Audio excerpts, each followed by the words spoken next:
Orang berharap pemimpin yang baik itu benar. Wah, anak presidennya apik, adil, kok negara tentrem. Keyakinan mencari pemimpin yang benar itu benar. Tapi ketika Anda mentaklekkan kesejahteraan Indonesia sebagai presiden, kafir. Kekayaan rohani itu dimulai dari mana? Dimulai dari taat. Cara berpikir itu taat, bukan maksiat. Sekali Anda cara berpikir maksiat, maka adanya hanya penyesalan. Semakin pengalaman di luar, semakin penyesalan. Karena di luar sana banyak orang yang dapat nikmat yang lebih dari Anda. Tapi sekali Anda taat, kamu akan mensyukuri apa yang Anda miliki dan tidak pernah ingin sama yang dimiliki orang lain. Sehingga orang-orang yang sering pergi itu sama Allah dipuji. Jadi tidak ada nabi kecuali di antara ibadahnya itu jalan-jalan. Fasiru fil ardi. Sehingga semua nabi itu mesti pernah melakukan perjalanan internasional. Rasulullah Muhammad SAW pernah jalan-jalan sampai ke Syam, padahal beliau orang Mekah. Nabi Ibrahim yang orang Syam pernah perjalanan sampai ke Mekah. Karena di antara kearifan itu ya dimulai dari apa? Jalan-jalan tadi. Kamu ngerti orang yang macam-macam. Makanya di antara kebaikan umatku kata Nabi itu siyahah fil ard, sering berkelana, tapi tentu untuk mengambil pelajaran. At-taibunal abidunal hamidunas saihun.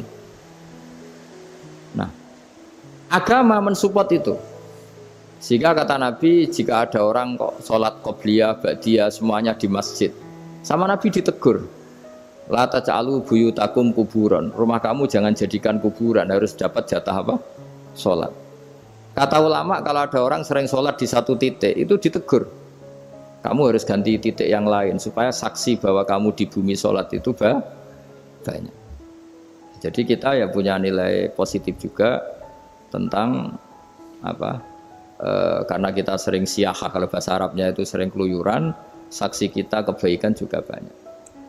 Tapi pesan saya yang paling pokok tadi ya, jadikan komunitas kebaikan itu punya nilai jual. Syukur-syukur fid dunya hasanah wa fil akhirati hasanah. Ya kita bersyukurlah di Indonesia itu. Saya masih ingat kecil saya itu ya sekitar saya umur 15-14 tahun. Setiap mau pergi itu pesannya orang-orang yang sering pergi itu jangan masuk terminal jam ini di perapatan ini, karena yang namanya preman itu dulu dominan. Sekarang sampai jam 2 ada orang pakai jilbab, kadang ya orang pakai peci, yang nggak pakai peci pun ke musola sholat terus.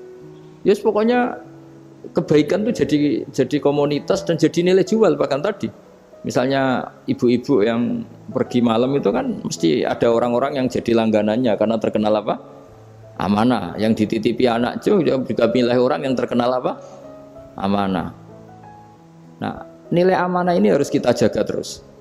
Supaya kamu ya bisa bekerja, orang lain juga nyaman karena amanah tadi. Allah juga senang karena amanah itu perintahnya Allah Subhanahu wa ta'ala. Dan Indonesia harus menuju ke sana. Pemimpin juga harus gitu. Pemimpin bawaannya amanah, bawaannya apa? Yang memilih dia juga senang karena nggak malu lah. Tapi kalau kita milih, ternyata kita pilih tahu-tahu ditangkap KPK, kan ya malu gitu. Dulu kita kampanye mati-matian, ternyata dia ditangkap KPK. Tapi kalau dia amanah kan ya senang. Sama kalau tukang Grab ketangkap satu karena penodaan atau karena pengkhianatan, yang malu juga semua. Karena kadang-kadang nanti digeneralisir seakan-akan semuanya seperti itu. Tapi dengan reputasi panjang, nggak pernah terjadi apa-apa dalam Grab kan otomatis lainnya juga terangkat. Nah, ini yang dimaksud wa'tamiru bainakum bima'ruf. Jadikan kebaikan itu urusan bersama. Makanya andaikan negara itu sudah mengoptimalkan polisi, TNI untuk meringkus preman, oke itu baik. Tapi ya lebih awet lagi kalau itu ditopang apa? Masyarakat. Karena yang nggak amanah terkucilkan, terus akhirnya Grabnya nggak laku, akhirnya dia dipecat, akhirnya kan yang maksiat hilang, yang kriminal hilang, yang ada hanya Grab yang baik. Begitu juga di dunia apapun. Itu yang dimaksud wa'tamiru bainakum bima'ruf. Jadikan kebaikan ini urusan apa? Bersama. Nah, karena kita baik, otomatis jadi teladan yang baik bagi anak kita, istri kita, tetangga kita. Dan karena kita baik, maka terhormat. Orang berharap pemimpin yang baik itu benar. Wah, anak presidennya apik, adil, kok negara tentrem. Keyakinan mencari pemimpin yang benar itu benar. Tapi ketika Anda mentaklekkan kesejahteraan Indonesia sebagai presiden kafir loh. Pangeran udah kok endi. Lalu apa itu yang Gus milih sapa? Biasa milih pangeran. Mboten presiden milih sapa. Nak oleh takok mau sekedar negara itu butuh presiden secara administrasi, aku milih salah situ. Tapi nak kowe muni ben sejahtera milih sapa? Mah aku mau jadi kafir kowe.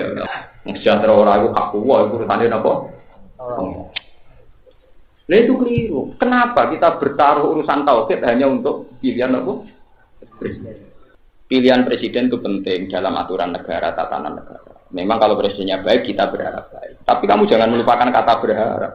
Tetap kata kuncinya yang Allah Subhanahu wa Ta'ala. Jangan pernah mempertaruhkan tauhid hanya untuk tren-tren musim.